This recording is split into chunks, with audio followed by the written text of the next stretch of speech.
ఎకరమా అమ్మేది 2 ఎకరాల 30,000 లక్షల ఎకరాలు. అది ఇంకా ఎక్స్టెండ్ అవుతుంది. లక్షల ఎకరాల భూమిని అమ్మేస్తున్నాడు, గవర్నమెంట్ పేరుతోటి అమ్మేయడం. ఆ భూమిని పెట్టుబడిదారులకు అమ్మారు కదా. నేను చెప్తున్నాను అది ఏ రూపంలో అమ్మాడో నేను తర్వాత డిఫైన్ చేస్తాను. ఓకే, కేసీఆర్ గవర్నమెంట్ 10 ఏళ్లలో ఆ తర్వాత ఎన్నెన్నో ప్రపంచ వాళ్ళని పిలుచుకొచ్చి వాళ్ళతోటి ఏదేదో చేపించాడు.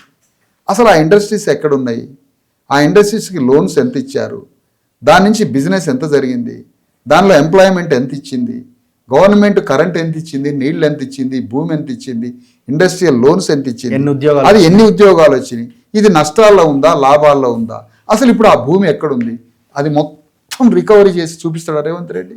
ఎందుకంటే రేపు తన ఇండస్ట్రీస్ గురించి మనం మాట్లాడుతాం.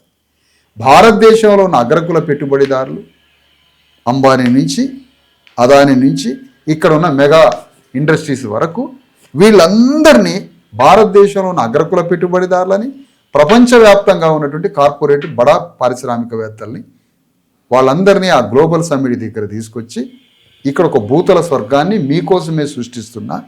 ఇక మీరు తెలంగాణలో ఉన్న 3 కోట్ల మంది రక్తం తాగండి మీరు, అంతేనా? 100%.